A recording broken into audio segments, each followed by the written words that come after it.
hoy se inaugura un espacio físico, el cual va a estar a disponibilidad prácticamente de todas las personas que quieran utilizar el servicio también de transportes hacia algún municipio del departamento.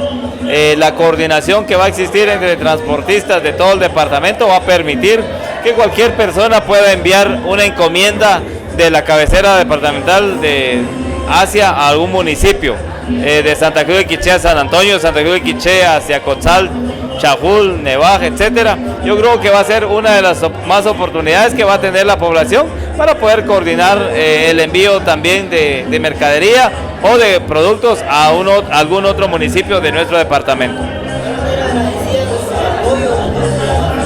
Bueno, yo creo que hemos tenido muy buena coordinación con la gremial de transportistas y los transportistas en general.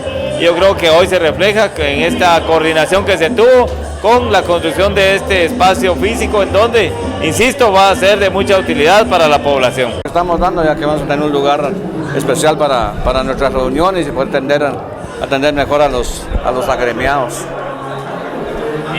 ¿Cuánto tiempo llevó la ejecución de esta obra? Más de 2 años, porque en el 2014, en marzo de 2014 fue cuando nos entregó el acuerdo de parte de la municipalidad para poder construir toda esta obra. Ahora queda como un ícono el cafecito también para las reuniones. Sí, mire usted, muchas veces con un cafecito se logran muchas cosas. Es cuestión de dialogar y a través del diálogo lograr lo que realmente se necesita para poder progresar. ¿Cuánto siente el costo de la obra? Más de 200,000 quetzales, exactamente son 207,880 quetzales los que tiene el costo total de la obra, donde la municipalidad puso una parte y los agremiados con los 5 quetzales que aportan los compañeros, pues, se construyó esta oficina que estamos inaugurando. ¿El objetivo de esta oficina para qué es?